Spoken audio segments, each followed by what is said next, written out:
وَأَوْرَثَكُمْ أَرْضَهُمْ وَدِيَارَهُمْ، اللہ نے تمہیں وارث بنا دیا ان کی زمینوں کا بھی اور ان کے مکانوں کا، گھروں کا، ان کے قلعوں کا، وَأَمْوَالَهُمْ، اور ان کے اموال کا، وَأَرْضًا لَّن تَطَئُوهَا، اور ابھی بہت سی زمینیں ہیں جن پہ ابھی تمہارے قدم نہیں گئے، اللہ تعالیٰ تمہیں وہ دے گا۔ چنانچہ اس کے بعد اللہ نے فتح دینی جو شروع کی ہے۔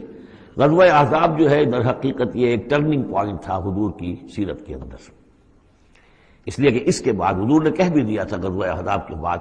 صحابہ کو خوشخبری دے دی تھی، لن تغزوکم قریش بعد عامکم ھذا، مسلمانوں اس سال کے بعد اب قریش تم پر دوبارہ حملہ آور نہیں ہوں گے۔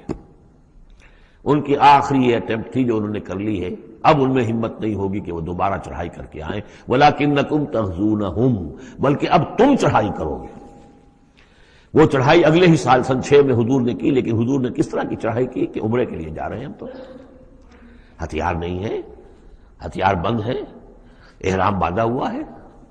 اب ایک ایسی سچویشن پیدا ہوئی مکے والوں کے لیے،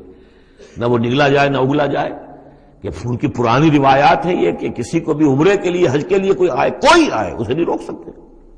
لیکن مسلمانوں کو کیسے آنے دیں، اور روکے تو کیسے روکیں؟ بالآخر انہوں نے فیصلہ کیا ہم کسی ضرورت نہیں آنے دیں گے۔ ادھر حضور نے پھر جو ہے بیعت لے لی کہ اب یہاں سے ہم کوئی بھی زندہ نہیں جائے گا، سب جانے یہیں دے دیں گے۔ بیعت علی الموت، بیعت رضوان جو ہوئی اس موقع پر، وہ بیعت علی الموت تھی، یہیں پر جانے دے دیں گے۔ جس کی خبریں وہاں پہنچی تو ان کے چھکے چھوٹ گئے، بہرحال پھر صلح ہوئی، جس صلح کو کہا ہے اللہ تعالیٰ نے انا فتحنا لک فتحا مبینا، تو فتح کا جو ہے دروازہ کھل گیا ہے غزوہ احزاب کے فوراً بعد، اور اسی کی طرف اشارہ ہے وہ ارضا لم تطئوها،